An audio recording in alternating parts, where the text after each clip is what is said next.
I received a call informing me that my husband, William, had a fall and was rushed to the hospital. The surgeon reported that the operation was successful, but William had yet to regain consciousness. The doctor mentioned that he might wake up soon, or it could take up to a year. Hearing this news, I crumbled in despair.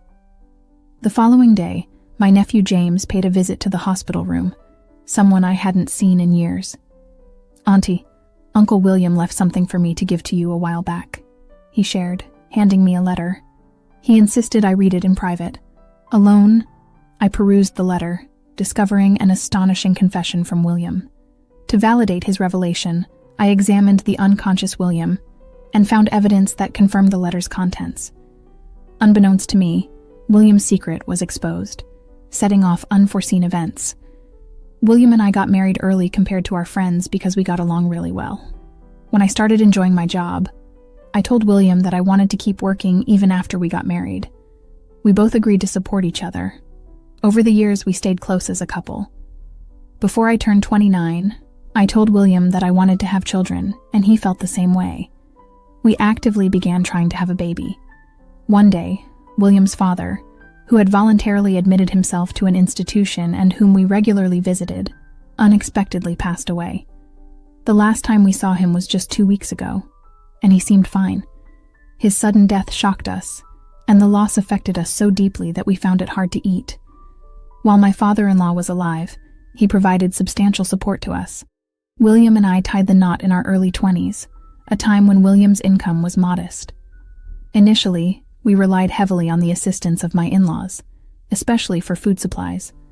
As time progressed, our financial situation improved, enabling us to contemplate starting a family and thinking about how to express our gratitude to my father-in-law. However, just as we were making plans to repay him, he made the decision to relocate to a facility. Unfortunately, my mother-in-law had already passed away a year earlier, and we couldn't fulfill our debt to her. Upon moving to the facility, my father-in-law sold the family home and land, presumably using the proceeds to cover his expenses there.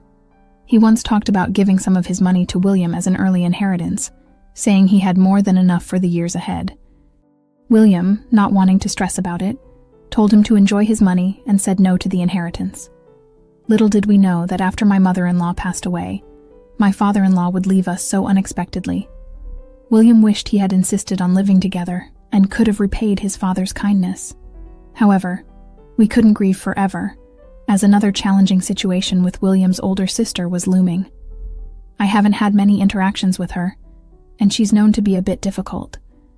When my mother-in-law passed away, she showed more interest in the inheritance than in comforting my grieving father-in-law and us. Even before the funeral, she aggressively demanded her share of the inheritance.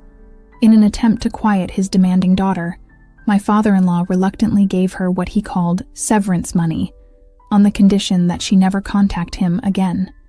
We interpreted this as a form of disownment. Since then, she hasn't appeared before my father-in-law, and she's been wanting to see him. However, he hasn't shared his whereabouts, making it impossible for her to find him. William and I were unaware of the sale of his parents' house, and it seemed like his sister hadn't visited there either. Consequently, she likely didn't know that the house and land had already been sold.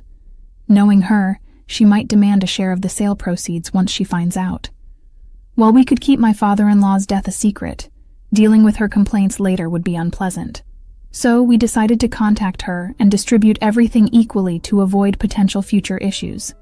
The challenge lies in the will my father-in-law was very concerned about. He wanted to prevent his sister from acting impulsively after his death, so he planned to meet with a lawyer to leave a clear and explicit will. About 1 week ago, I got wind of a situation during our last meeting. Unfortunately, my father-in-law passed away before anything could be done about it. William needed to talk to his sister, so he called her mobile. Uncertain if she would answer, after a lengthy ring, she picked up. William skipped the usual greetings and got straight to the point, informing her about my father-in-law's death, the funeral arrangements, and the inheritance matters. However, as time went on, William's patience wore thin. His sister has a loud voice, and I could hear her loud and clear through the phone. Despite the circumstances, she didn't express any condolences for my father-in-law. Instead, she skipped mourning and went straight to demanding her share of the inheritance. Despite his frustration, William tried to keep his composure during the conversation, but it seemed like she dominated the discussion. After hanging up, William was visibly upset and revealed that she had recently gone through a divorce. He mentioned that they would discuss the inheritance distribution after the funeral. William was particularly concerned about his nephew, her son. Although she brought up her divorce, there was no mention of how or where her son was doing. Every attempt to bring him up was overshadowed by the ongoing inheritance dispute. Given the situation, William thought it would be better if she didn't attend the funeral to avoid a repetition of the unpleasant encounter that had just occurred. At my mother-in-law's funeral, I agreed to stay silent if it made William happy. We got busy with post-funeral tasks, and she called almost every day regarding the inheritance. Initially, William calmly explained, but over time, he began casually ignoring her calls. Tired of the constant interruptions, he finally agreed to meet her, and surprisingly, she became quite cheerful about the situation. Hearing this, I felt uneasy and wanted to accompany him, but he insisted on going alone. Over the past year, I've been assisting with the various procedures and arrangements following the deaths of William's parents. However, he thought it wouldn't be fair to involve me further in dealing with his sister and the inheritance distribution. He reassured me that he could handle it well, and asked me not to be concerned. Trusting his assurance, I chose to wait and observe how things would develop. Initially, I had planned to accompany him, but a sudden increase in workload at my company made it impossible for me to align with his schedule. As a result, William ended up meeting her alone as originally planned. That day was extremely hectic at work, with everyone diligently focusing on their tasks. During my break, I couldn't help but be anxious about William. I tried to switch back to work mode, believing that no news indicated that things were progressing smoothly. Out of the blue, my phone started ringing. The number was unfamiliar, but the hospital's name popped up on the screen.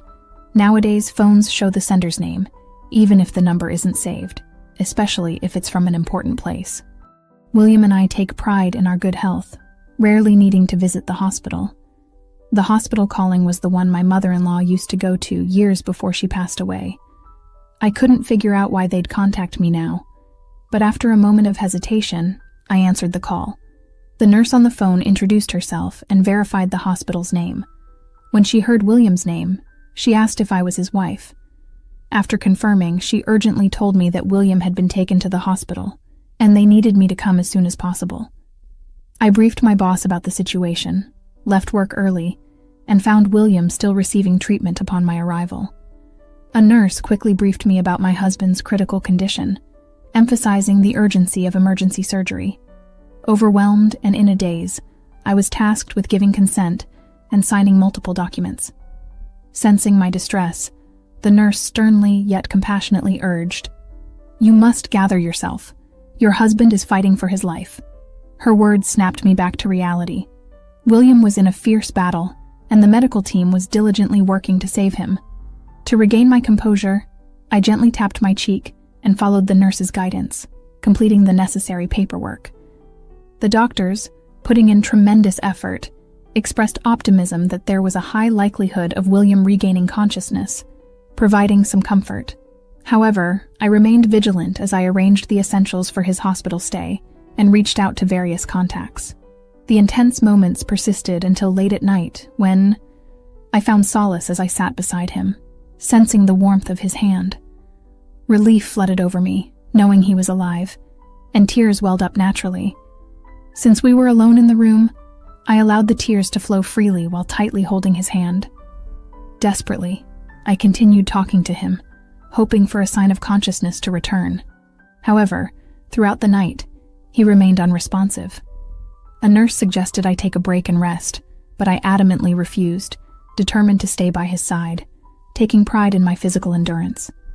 Around noon, unexpectedly, William's sister entered the room. This marked the first time I had seen her since my mother-in-law's funeral. We exchanged a brief nod, but internally I questioned her sudden appearance. I had informed a select few relatives and colleagues about William's situation, and she wasn't among them. Given the complications at my mother-in-law's funeral, I knew no other family members were in contact with her either, In essence, she seemed practically ostracized by the family and our father-in-law. Pondering alone seemed futile, so I asked her how she knew about this hospital. It's common to hear stories of people spotting someone familiar at a hospital, but I hadn't left William's room. It was implausible for her to have seen me elsewhere in the hospital. I questioned whether it even mattered what was happening with him. Was he brain dead? Did it appear that way? He'll definitely make it, right? Her assumption about his brain being dead, based on his unconscious state, seemed insensitive. A normal reaction would be to inquire about his safety or chances of recovery. She appeared to have already given up hope for my recovery. So he hasn't regained consciousness. I guess he doesn't have much time left. Since I made the effort to come here, the least you could do is cover my travel and meal expenses. Her attitude was infuriating. I hadn't invited her, yet she audaciously demanded compensation for her uninvited visit. Struggling to hide my irritation, I reminded myself that we were in a hospital, surrounded by other patients, close to the nurse's station. The last thing I wanted was to cause a scene in front of William. I took out more money than necessary from my wallet and handed it to her, anticipating potential dissatisfaction. I didn't want any further conversation with her at this moment. Seemingly satisfied with the amount, she left the room with a light step, mentioning she was going to eat. But just as she left, she stopped and called the child into the room. "You know who this is, right? My son, your nephew. I'm going to eat, so look after him for me," she commanded in an imposing tone, quickly walking away from the hospital room, her heels clicking sharply on the floor. She moved so fast that I didn't have a chance to talk to her. The boy left behind appeared uncertain initially, but then he approached me with a determined expression. Uncle wanted me to give you something," he mentioned, likely referring to William. Indicating a desire for privacy, he gestured for us to talk quietly. I bent down to his eye level. He pulled something out of his pocket and handed it over. "Uncle told me to give this to you without letting Mom find out. He said if I do it correctly, I might get to live with Dad. Did I do it right?" he inquired. I gently patted his head a few times to comfort him for a job well done. The thing he handed me turned out to be a letter from William. It wasn't a formal letter, just a sheet torn from a notebook. I quickly went through the letter. According to William, he and his sister had planned to meet at a cafe, but she changed the plan and asked him to come to her house instead. William suspected something was amiss and decided to record the events while waiting for the right moment. In the letter, he mentioned a mysterious injury he had around the time of his mother's death, which surprised me as I had no previous knowledge of it. Apparently, he had treated it himself without informing me. Reading the letter left me wondering why he chose to bring up these matters at this particular moment. As I delved deeper into the tumultuous saga surrounding William's mother's inheritance, an incredible tale unfolded. William had experienced an odd sensation in his leg while navigating through a crowd, leading him to discover a deep cut on his thigh. To his astonishment, he found a utility knife in his pocket, a tool he used for work. Although the blade wasn't exposed, he speculated that it might have accidentally caused the injury if it hit just the wrong spot. Deciding the wound was minor and likely to heal quickly, he opted not to share it with me during that hectic period, choosing to handle the injury on his own. However, the plot thickened when William's sister suggested that she was responsible for the injury. She asserted that she had intentionally inflicted it in a crowded place, aiming for an artery, but failing. Her detailed knowledge of the wound's exact location added a sinister layer to her claim. When I examined William's thigh while he was unconscious, I discovered the old cut. Despite my initial disbelief, I couldn't deny the clear evidence of his sister's malicious intent. The idea of someone causing harm for the sake of inheritance was repugnant to me, even though receiving an inheritance is preferable to not. Resorting to harm for personal gain is reprehensible. Contrary to my hopes, the old cut on William's thigh served as undeniable proof of his sister's ill intentions, stirring up anger within me. After redressing William, I refocused on the letter he had written. In it, he expressed a conviction that his life was in danger, evident from the rushed writing, suggesting he composed it while his sister briefly left the room. Oddly, she insisted on having her son, William's nephew, present during their inheritance discussion before she was disowned. Knowing William's affection for his nephew, she likely planned to use him as bait in a tearful plea to secure a larger share of the inheritance. Feeling threatened, William had instructed his nephew to deliver the letter to me in case anything happened to him. He also mentioned evidence in the inner pocket of his jacket. Following his instructions, I hadn't touched the jacket since the nurse handed it to me, along with his other belongings. As I reached into the inner pocket, I discovered a hard object, a voice recorder. Reflecting on the doctor's advice about people instinctively protecting their heads during a fall, I couldn't reconcile William's injuries on his arms, which suggested he was shielding his chest. The doctor's inquiry about heart conditions had been unexpected, given William's constant boasting about his robust health and absence of serious illnesses. The revelation came from the voice recorder in his chest pocket, unraveling the mystery. William had valiantly shielded it, risking his own life to protect crucial evidence. As I played the shocking contents, I found myself at a loss for words, realizing the gravity of the evidence that could potentially incriminate his sister. Acting promptly, I contacted the police. Shortly thereafter, William's sister returned in a cheerful manner, patting her stomach and expressing satisfaction. She demanded the chair I was using, nonchalantly crossing her legs and touching up her makeup. Inquiring about the outcome of the inheritance distribution, she claimed that William had agreed to give her a larger share. When questioned about whether she was with William during his fall, she asserted they had parted ways after leaving the cafe and professed ignorance about the accident. It was evident she was lying, as the voice recorder captured all the subsequent events, including the abrupt change of the discussion venue to the sister-in-law's house. Choosing not to confront her lies immediately, I instead posed inquiries about memories with William and their father. I questioned why she hadn't disclosed her divorce earlier, delving into her current living situation. Additional queries included the duration of her stay at the restaurant, the name of the place, and the circumstances surrounding her departure. However, her irritation grew, and she pushed me away, exclaiming, "Away, he was my father. You're just an outsider who married into the family." While I might not have a direct connection to the inheritance, William's life-threatening accident undoubtedly involved me, so I implored her to be truthful. "Do you think I'm lying?" she retorted, visibly outraged. In response, I played the voice recorder that William had risked his life to safeguard.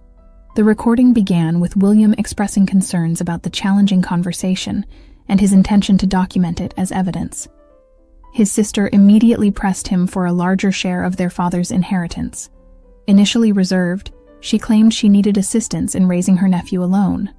However, when William rejected her suggestion and insisted she seek child support from her ex-husband, her demeanor dramatically shifted. She confessed to inflicting the cut on William's thigh during the dispute over their mother's inheritance. "I thought if you were out of the picture, I'd get more," she admitted gleefully, although she acknowledged being scared at the time, limiting her actions to a mere cut. Now she boasted about her capability to make it look like an accident. "Be careful of your back in high places. I'm always watching for a chance," she menacingly threatened. The recording conveyed the palpable fear and tension in William's voice. Sensing the danger of staying at her house, William cleverly changed the topic, suggesting they move to a public place. "There's a great fish restaurant nearby. Let me treat you, sister. Why don't you get ready?" Suddenly, her demeanor shifted, and she left to prepare. In that moment, William quickly wrote a letter to me, entrusting it to his nephew. In a hushed voice, he mentioned the voice recorder, hoping I would find it. Just in case, he gave the letter to his nephew after leaving her house for a restaurant. William treated his sister to lunch, but she remained her usual self. Upon leaving the restaurant, William suggested consulting a lawyer due to the deadlock in their discussion. When William mentioned he was heading home, his sister insisted on accompanying him to the station. During their walk, she tried to dissuade him from involving a lawyer, claiming it would complicate matters. When William refused, she began shouting at him in the street. Remaining calm, William insisted that involving a third party was best, and said he would speak to a lawyer he knew. Suddenly, the situation took an unexpected turn. A sudden sound echoed, resembling a falling or rolling object, accompanied by commotion and urgent voices calling for an ambulance.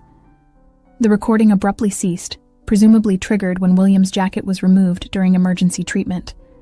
Post-playback, the sister-in-law initially displayed shock, only to transition into defiance, dismissing the incident as a mere sibling argument unrelated to the inheritance dispute. The focus, she insisted, should be on establishing that William's fall was not accidental, but an intentional incident. Skeptical, she questioned the relevance of the situation and raised doubts about implicating her as the culprit. Despite her protestations, the presented evidence aimed to convince the police of the potential for foul play. Unbeknownst to her, the police, having arrived during her absence, had confirmed the contents of the voice recorder while waiting in concealment for her return. Upon her arrival, her gasp of disbelief shattered her misplaced confidence, realizing that her actions could no longer escape accountability. Plainclothes detectives posing as visitors covertly blocked the hospital room entrance on the 4th floor, eliminating any quick escape routes. As a detective approached her, panic-stricken and searching for an exit, the sister-in-law faced questioning, being the likely last person with William before the incident. In a desperate attempt to evade responsibility, she hastily claimed a case of mistaken identity, suggesting there could be 3 lookalikes for each person. Despite her recorded voice on the device, she resorted to a childish excuse. However, the police, unsaved by her feeble arguments, dismissed her with a nonchalant acknowledgement of the common behavior of culprits changing stories. As the police led her away, I handed the voice recorder to the lead investigator, concluding my involvement. With the sister-in-law's dramatic episode subsiding, another person emerged into the unfolding events. I dialed another number while reaching out to the police. As the nephew witnessed the man's entrance, he joyously exclaimed, "Daddy!" and leapt into his father's arms. The former brother-in-law acknowledged me with a nod and warmly embraced his son, conveying a pledge never to let go. Throughout the sister-in-law's interaction with the police, the nephew, visibly frightened, sought refuge behind me. Even after the departure of the law enforcement officers, his spirits soared upon the sight of his father. This marked the first encounter with the former brother-in-law since my mother-in-law's funeral, a connection initiated for a specific purpose. The safeguarded voice recorder, held by Liam, contained the sister-in-law's candid sentiments about her son.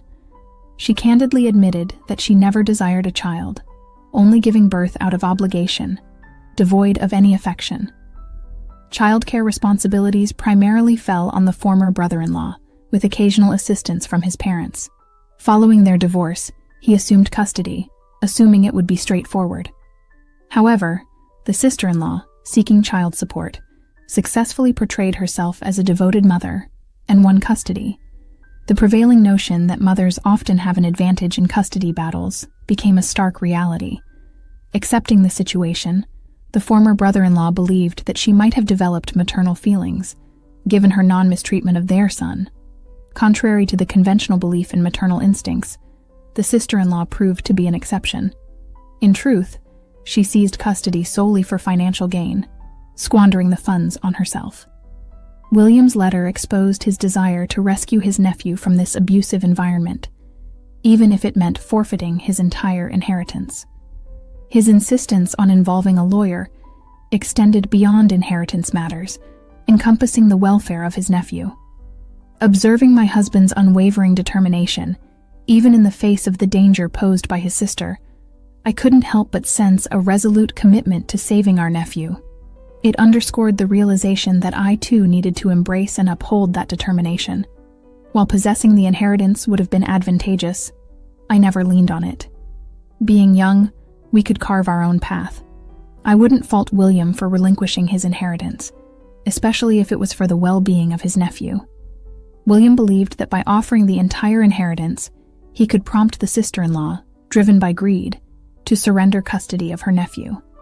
The letter also outlined plans for the nephew's safe transition to his father once away from his mother. However, merely transferring the inheritance and rescuing the nephew wouldn't be the conclusion. The sister-in-law needed to be held accountable and compelled to regret her actions. As I shared the contents of William's letter, the former brother-in-law grew increasingly furious. Witnessing the drastic change in his son, he blamed himself for the post-divorce circumstances. Although the nephew lived with his mother, the former brother-in-law had secured a monthly visitation agreement. Despite consistent demands for child support, the sister-in-law obstructed all visitation attempts, making excuses and threatening the former brother-in-law with permanent separation from his son. Expressing regret for not confronting his sister earlier, or checking on her secretly, the ex-husband repeatedly apologized to his nephew. He resolved to confront his sister, unaware that she had already been reported for suspicious circumstances surrounding William's fall and child mistreatment. Upon the arrival of the youth division, expressing a desire to hear from the nephew, I, as a guardian, was required to accompany him, alongside my ex-brother-in-law. Meanwhile, William's recovery remained uncertain, and given the urgency of the nephew's situation, prioritizing his well-being seemed paramount. At the police station, a confrontation unfolded between my ex-brother-in-law, accompanying his nephew, and William's sister, still regarded as a person of interest. In a moment of distress or perhaps foolishness, she began making outrageous accusations, claiming, "It was him. This man told me to do it. He's a demon. I'm the real victim here, seduced into marriage by a demon." She hysterically labeled her son as a child of a demon. Her ex-husband couldn't remain silent, challenging her. "What do you mean, a child of a demon? Stop harming the kid further." Despite his brother's logical arguments, she continued to threaten, refusing to acknowledge her actions. Accusing others and persisting with excuses only painted her as the real demon. At the police station, disdainful glances followed her as she was forcibly removed by the police due to the risk she posed to others. She was promptly detained, and the investigation gained momentum. Surveillance footage from a shop near the staircase where William was pushed revealed her making a pushing motion. Though the camera angle didn't definitively confirm the act, the detective expressed confidence in obtaining a confession. With the sister-in-law in custody, the focus shifted to the nephew's custody.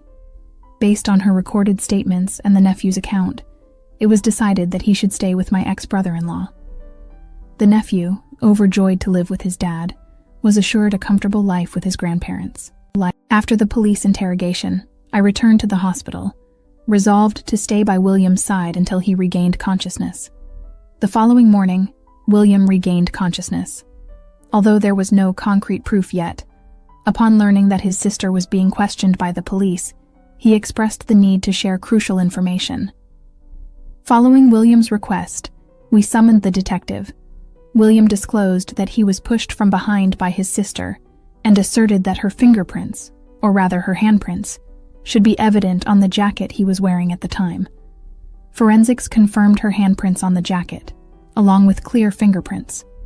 Concerned that she might still deny it, the police meticulously checked all nearby security cameras and appealed to the public for information. Eventually, someone filming nearby came forward, providing additional evidence. Their footage possibly captured the altercation, prompting the individual to review it upon realizing an incident had occurred. The footage distinctly revealed the sister-in-law pushing William. Confronted with undeniable evidence, she was defeated and arrested without resistance.